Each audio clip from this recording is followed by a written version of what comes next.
In the news today, SAPS in Northern Cape continues to get justice for victims subjected to gender-based violence and femicide. This was evident in the outcome of the rape trial during the rape accused Tsepo Richard Tsipanga, age 37, who was sentenced to 12 years in prison for the rape of a 28-year-old female in the Motibistad Regional Court. On the 18th of February 2023, at approximately 10 in the evening, the victim was on her way home in Mapoteng village when she was accosted by the accused. He threatened her with a gun, pointed her, and then forcefully took to the house where he sexually assaulted her and further coerced her to bath after the ordeal. Tsepo Tsipanga was sentenced on the 8th of September 2025 at the Motibistad Regional Court to an effective 12 years imprisonment for the rape.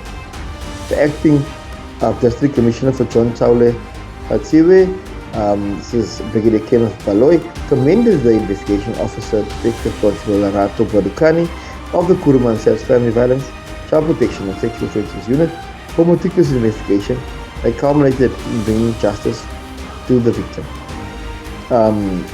Detectives in the province will leave no stone unturned when it comes to bringing the culprits of especially GBVF crimes to book. The South African Police Service in the Northern Cape remains steadfast in prioritizing the investigation and prosecution of gender-based violence and femicide. This commitment was reaffirmed following the conviction and sentencing of a 31-year-old man in the Dankemdorp Magistrate Court. On 6 January 2023, at approximately 10 o'clock, the accused arrived at his home in Masakeng, Dankemdorp. Under the influence of alcohol, he verbally abused and assaulted his 29-year-old partner, damaged household furniture, and then fled the scene.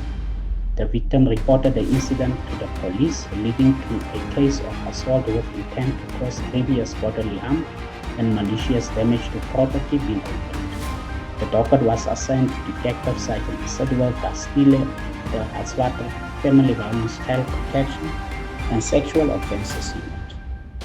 The accused, who has been evading arrest, was successfully traced and apprehended. Bail was opposed by Sergeant Dastile, ensuring that the accused remained in custody until the matter was finalized. On 3 September 2025, the Dankemdorp Magistrate Court convicted and sentenced the accused, one boy, Ipoitsile Masilo, to 12 months imprisonment for assault with intent to cause grievous bodily harm, with 8 months only suspended for 3 years. On the charge of malicious damage to property, he received a sentence of 4 months imprisonment only suspended for 2 years. The sentences will run concurrently. The court further declared him unfit to possess a firearm. The Francis Bar District Commissioner, Major General Charlotte Mahari, commended Detective Sergeant Dastile for his professionalism and commitment in ensuring that justice was served and the perpetrator was held accountable. And in Postmasburg from our sport reporter Vincent Whitboy. Rising star Elshan Lucretia Ayande Jonkers from Ismang Primary in Postmasburg proudly represented her school, town, district, and province at the Athletics South Africa Cross Country Championship.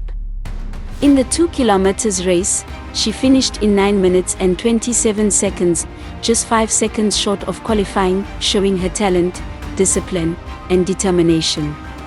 Beyond the track, Elshan embraced Johannesburg's culture with visits to Gold Reef City, Soweto, and the Apartheid Museum. Supported by her coach, parents, and community, she now prepares for the Northern Cape Provincial Championship in Cut 2. Elshan stands tall as a role model and ambassador for Postmasburg and Tsansabani. This news bulletin was made possible by our advertisers supporting independent community journalism. Horizon Media, Northern Cape.